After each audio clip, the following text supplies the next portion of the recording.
To select my strikes for the iron condor.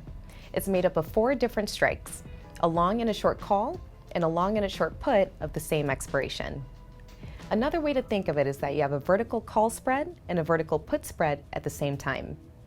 Because an iron condor is made up of 4 contracts, paying a fee for each contract in each leg of the strategy could be considerable.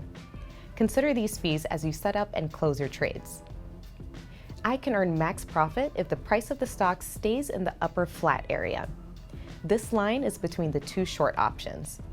Profits decline and losses start if the price of the stock is below or above the short strike prices shown by this flat area.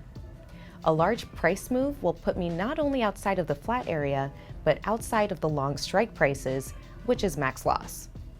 Remember that the short options drive the trade because of the credit from the larger premiums. If implied volatility falls, the value of the premiums will shrink. So if I buy back the options later, I'll get to keep more of the initial credit.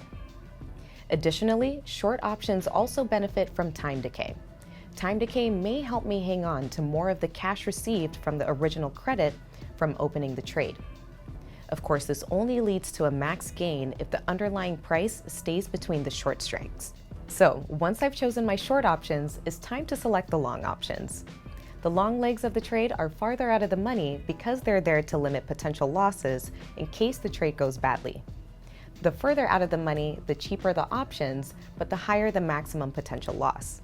Another important risk to understand is if the stock price closes between the long and short strike prices at expiration. If that happens, I'll likely be assigned on a short strike.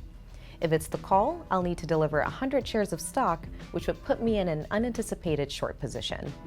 The long call won't help because it'll have expired worthless. That makes me subject to unlimited risk if the stock rallies. If the short put is assigned, then I may end up owning the shares, which could also fall in value.